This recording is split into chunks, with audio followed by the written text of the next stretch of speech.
Vamos a pedir al señor Benedito Braga que haga uso de la palabra. Thank you. I have a PowerPoint there, please.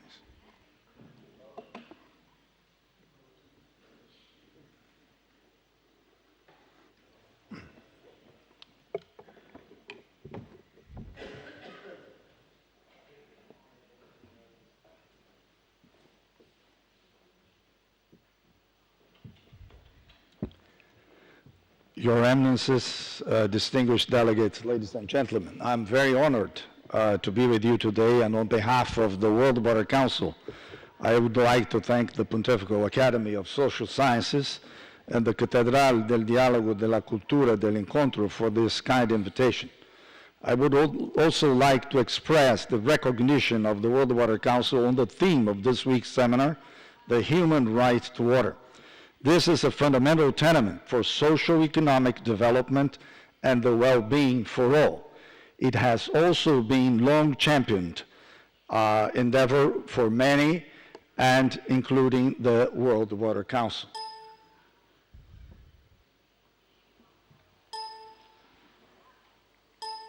Doesn't move?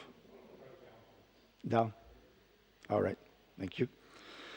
Today we're faced with unprecedented water-related challenges. Not more than 2 years ago, the Millennium Development Goals on water reported back that significant improvements had been made on access to improved drinking water and sanitation.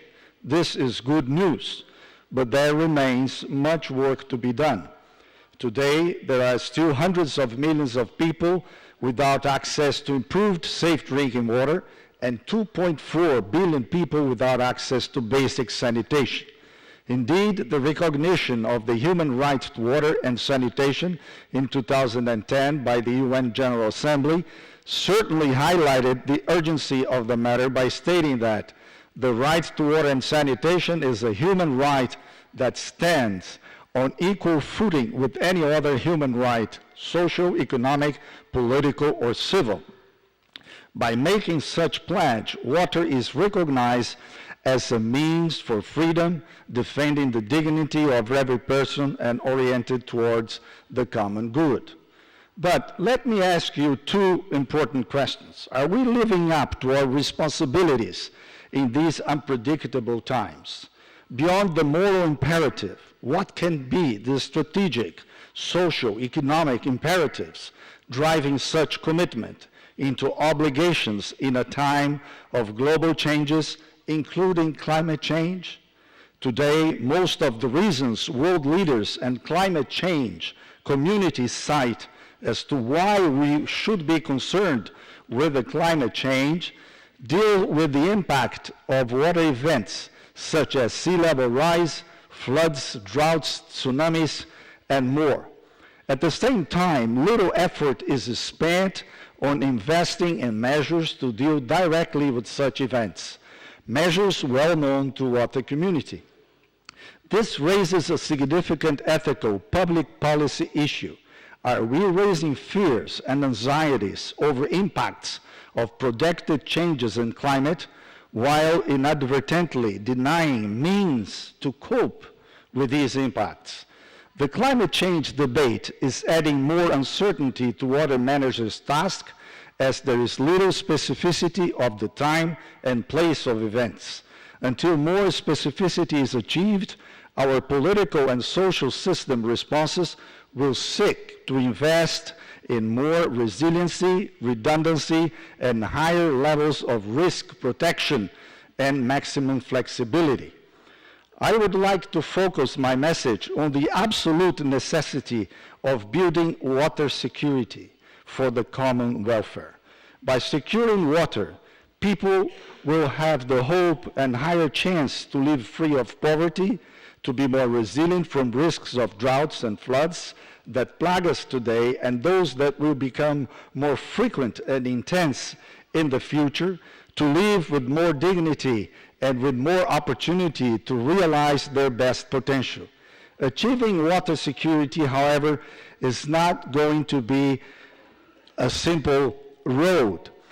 it will require commitment at the highest political level.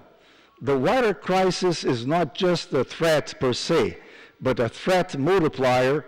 In this perspective, the implications for food, health, and energy security, as well as political and social stability, are increased manifold.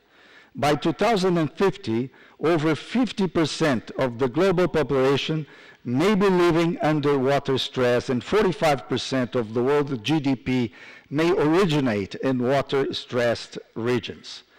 Although climate change has potentially wide-ranging impacts on water, since the Kyoto Protocol in 1997, large international debates with world leaders have been emphasizing the energy side of climate change, with negotiations mainly focusing on mitigation. Only recently, during the COP22 in Marrakesh last November, the Moroccan government and the World Water Council promoted a Water Day, emphasizing the importance of bringing the issue of adaptation higher in the climate debate. Just this month, the United Nations is warning that Somalia risks slipping back into famine. More than 4 of every 10 residents do not have enough to eat because of poor rains and conflict that have caused institutional and technical weakness. Adapting to these hydrologic variabilities, building resilience to risk involves implementing the 3 I's: institutions, infrastructure, and investment. Institutions, both public and non-governmental, are essential to achieve good governance, to allow the involvement of all stakeholders in the decision-making process.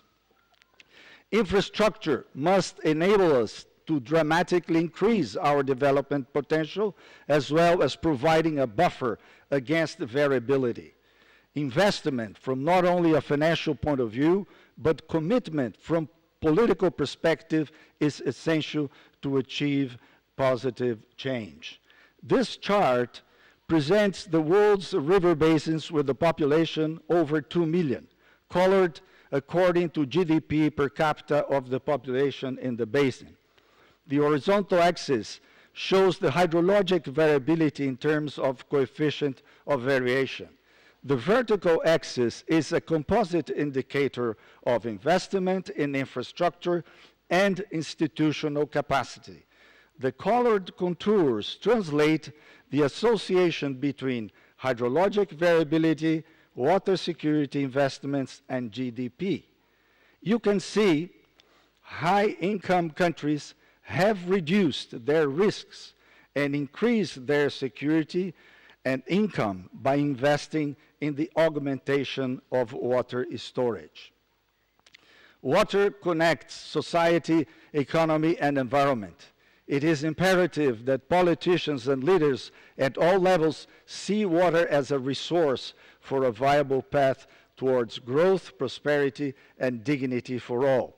This vision, followed by concrete action, can lead to resilience and ability to handle the uncertainties associated with climate change. Today, data from the U.S. National Intelligence Council confirms that water security is fundamental for political stability, and again, last month, the World Economic Forum confirmed this assertion from the business community point of view in their 2017 Global Risks Report. Extreme weather events and water crisis are positioned in second and third place in terms of impact in the global economy. There are numerous examples all over the world that could be used to emphasize the importance of water security. An important one comes from my home country, Brazil. The metropolitan region of Sao Paulo, where more than 20 million people live, has faced during 2014-2015 the worst drought observed in the hydrologic record of 120 years of data. When facing a drought of this scale, the trade-offs that we must make between the users and the uses of water are very stark. The need to adapt and change is urgent, and the need to divert investment from other priorities to water infrastructure, institutions, and communication is ever present. All of these problems reflect essentially political choices, but choices that are supported by strong technical foundations.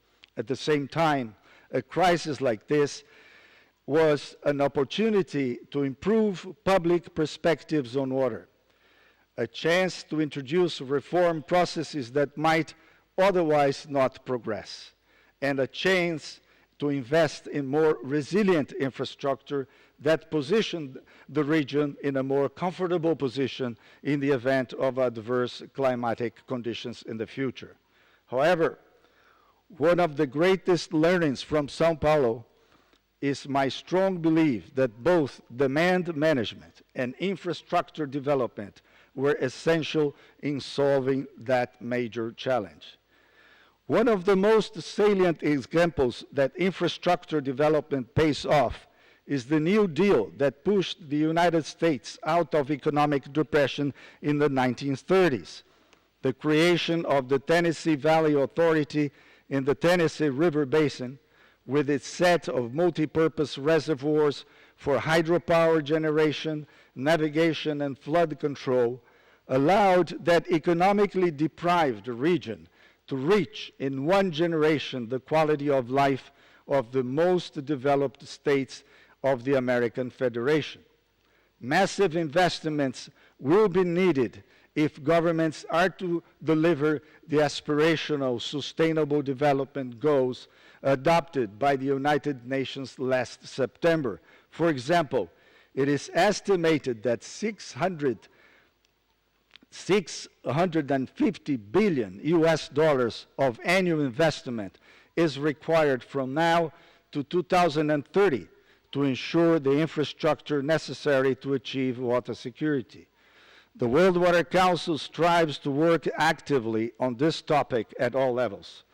Most recently, working with the UN World Bank Heads of State high-level panel on water on the subject of water infrastructure and investment, as well as founding with the OECD and the Dutch government a roundtable on financing for water. To face this global water security challenge, we need to scale up solutions and adapt to a more rapidly changing world. The question is, how do we do this?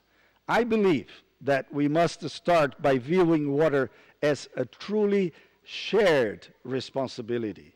We need to understand that we all have an interest in water and we are all responsible.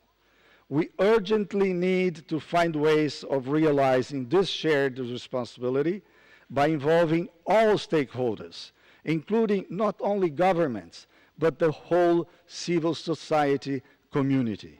Experience shows us that we cannot achieve sustainable water resources management without engaging actors across sectors, from the energy sector, food production, or sanitation services. It is for this reason that the World Water Council over many years has built up enduring relations with organizations in many different fields and communities, including the religious, public institutions, business, and the finance sector. Ladies and gentlemen, water impacts all of us.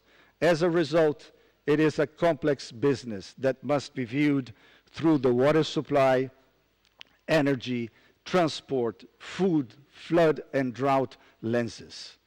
It must take into account the upstream and the downstream social, economic, and environmental impacts.